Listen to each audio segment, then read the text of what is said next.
गिरिडीह के घोंडथंबा इलाके में दो पक्षों के बीच होली के मौके पर हुआ उपद्रव और उसके बाद राज्य के पूर्व मुख्यमंत्री रघुवर दास का वहां जाकर प्रशासन को फटकार लगाना झारखंड की राजनीति में चर्चा का केंद्र बन गया। जाहिर है सदन में भी इसकी चर्चा थी। जेएमएम ने रघुवर दास के आचरण को अशोभनीय बताया तो बीजेपी उनकी सदा पर फिदा दिखाई दी। इस मुद्दे पर रघुवर दास की बहू और उनकी उत्तराधिकारी भाजपा विधायक पूर्णिमा दास साहू से खास बातचीत की हमारे संवाददाता मधुकर आनंद ने। सुनिए अपने ससुर की अदा पर उन्होंने क्या कुछ कहा। होली में गिरिडीह में हुई घटना अपने आप में चारों तरफ निंदा का विषय बनती जा रही है। विधानसभा में भी इस पर हंगामा और लगातार जो बीजेपी के विधायक हैं वो कह रहे हैं, खुद बाबूलाल जी वहां जाकर कह रहे हैं कि प्रशासन उचित कार्रवाई नहीं कर रहा है, एक पक्षीय कार्रवाई कर रहा है। पूर्व मुख्यमंत्री रघुवर दास जी भी वहां गए थे और उन्होंने भी प्रशासन के रवैये पर सवाल उठाया, बल्कि प्रशासन से बात भी की। हमारे साथ पूर्णिमा दास जी हैं, उनसे बात करते हैं। गिरिडीह की घटना क्या बताती है, क्या समझ में आता है? सारे घटनाओं का अगर देखा जाए और जो वहाँ के लोग जो बता रहे हैं उस पर अगर गौर किया जाए तो आप ये कहेंगे कि ये एक पक्षीय कार्रवाई जो है राज्य की सरकार यहाँ की प्रशासन कर रही है।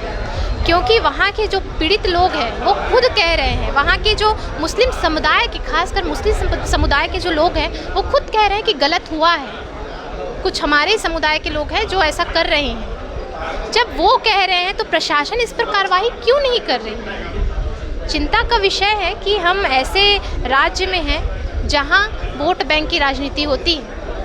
अच्छा, सुदीप सोनू जो कि मंत्री हैं, उन्होंने एक सवाल उठाया है कि जिस तरह से पूर्व मुख्यमंत्री रघुवर जी ने वहां पर प्रशासन को फटकार लगाई, जिस तरह से उनका लहजा था, ये अपने आप में प्रशासन का मनोबल तोड़ने वाला है।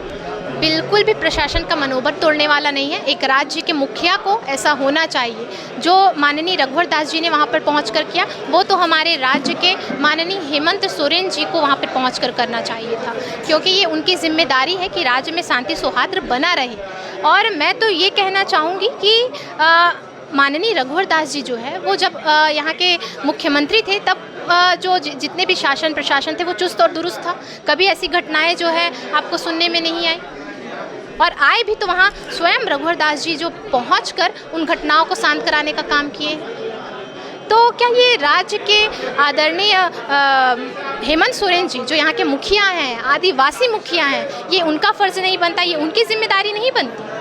और आए दिन ये तो हम अभी पार्ट 2 चल रहा है हेमंत सरकार का। पार्ट 1 में भी आपने देखा होगा कैसे लोहरदगा में, आपके साहिबगंज में, रांची हनुमान मंदिर में पथराव की घटनाएं होती है।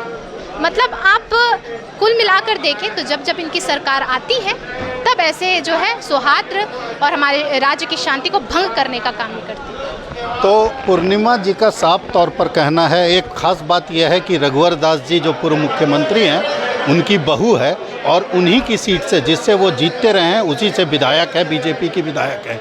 साफ तौर पर कहना है कि जो कुछ भी रघुवर दास जी ने वहाँ किया वो तो मुख्यमंत्री हेमंत सोरेन को करना चाहिए, क्योंकि राज्य में सद्भाव कायम करना उनकी पहली प्राथमिकता होनी चाहिए। भारत एक्सप्रेस के लिए कैमरामैन धर्मेंद्र के साथ मधुकर आनंद, रांची।